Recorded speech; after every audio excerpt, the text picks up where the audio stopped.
So I am not in the shed, I am in the garden, but next to a main road, so apologies if there's traffic.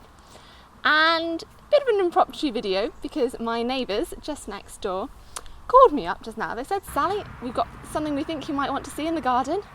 And I've obviously got a bit of a reputation around the village because they got me a snake. Now, handling snakes is very dangerous and only should be done by trained professionals.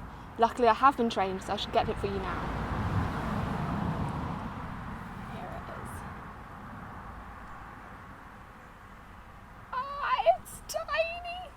It's my tiny little grass snake. It's so cute!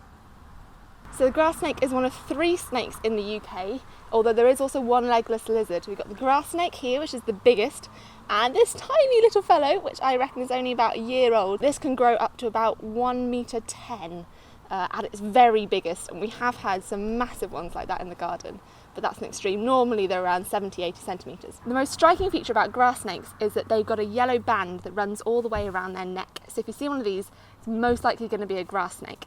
Although not all grass snakes have them. It's mostly an olive green to brown, but it can be much darker, and it has some black spots along the back. The name grass snake is actually a bit of a misnomer. So the Latin for grass snake is natrix, from the Latin natare, meaning to swim. And this is a much better name because they love to swim. Their main food is frogs and toads. In fact, the vast majority of their diet is amphibians. This tiny little thing will probably eat tadpoles. He's not big enough to grab a frog. You can also get smooth snakes, which are really rare, unlike this one, the most common snake. And then there's probably the most famous snake in the UK, the adder, famous because it is venomous. Venomous is when it hurts you if it injects into the bloodstream, as opposed to poisonous, which is when it hurts you if you eat it. Very unlikely to bite you because it's much more likely to run away. It's very good at detecting vibrations, so when you put your big heavy foot down on the ground, it'll be gone before you even knew it was there. And I haven't actually seen an adder in the wild, which is very sad really. Adders also greeny brown, same sort of size, 70-80 centimetres at normal adult size, but these usually have prominent diamond markings down the back of them. But a fail-safe way to tell the difference between an adder and a grass snake is that the grass snake has circular pupils, whereas an adder has vertical pupils. Think of vertical, like evil eye sort of thing.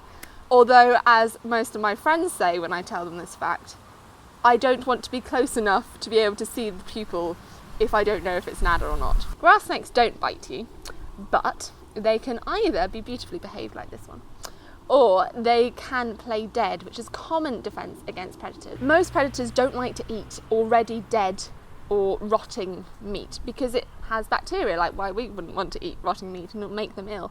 So they tend to not eat dead things, so by playing dead, and this can do it really realistically, it lies on its back, opens its mouth, and then even spews up blood from its nose and its mouth to make it really realistic. And that way predators don't eat it. The grass snake's other defence mechanism is to vent. So if you don't know what venting is, well, it's really unpleasant. And I've had some quite substantially larger grass snakes do this to me in the past. They will grab onto your hand and defecate.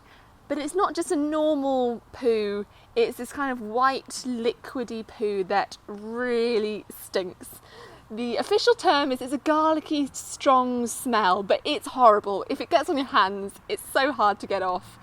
It goes everywhere because not only do they just vent, they are literally venting their insides onto you, they will spin their tail around in helicopter form just to make sure that the poo flies everywhere and that you get completely covered from head to toe. So good defence strategy because no one likes to eat a smelly, pooey snake.